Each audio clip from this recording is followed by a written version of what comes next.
yedru sesei no each for himself, God for us all. Going for when himself basic and then they say 8, right? When himself government workers be why in Jom. Oh yeah.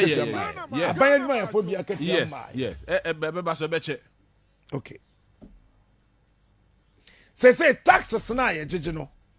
Say ya the esla no, anya esla usu. Yeah. Esla no. Aban de esla no. Akosi awa. 87.9. Aje besia dada. Body. Wow. Esla besia no. Omo my grace period of 2 years. 2 years. Inti I shall say 2023. Eti 7 solid years. Eti 23, 24, 25, 26, 27, 28, 2029.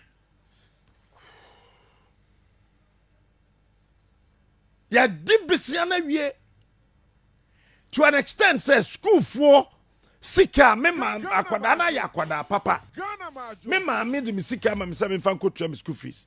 Majority of these students, you know, all my men on papa no abrochiro. Yeah. It is sika ne beba no. Okaso de two baby wan hwe ya akwada obedi. Ebe fa nsase. Eti bank wo je na fa to o ma. Akwada nyansafo. Ohia. Je to o ma me. Akoma FM. Ya bia school. Yeah. Me am investment no fama de ma me na me san fan ko twa me school fees a.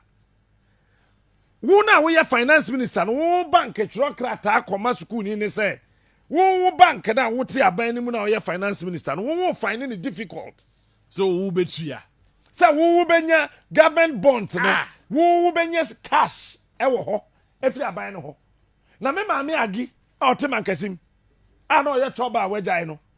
Ono no trouble sika da ho ne yen ko famedua. Ghana majo. Ehe na ye koi. Akoma. Meanwhile, 87.9 Kumasi. COVID ibayi. Kenoforiata Man ka COVID asem. Me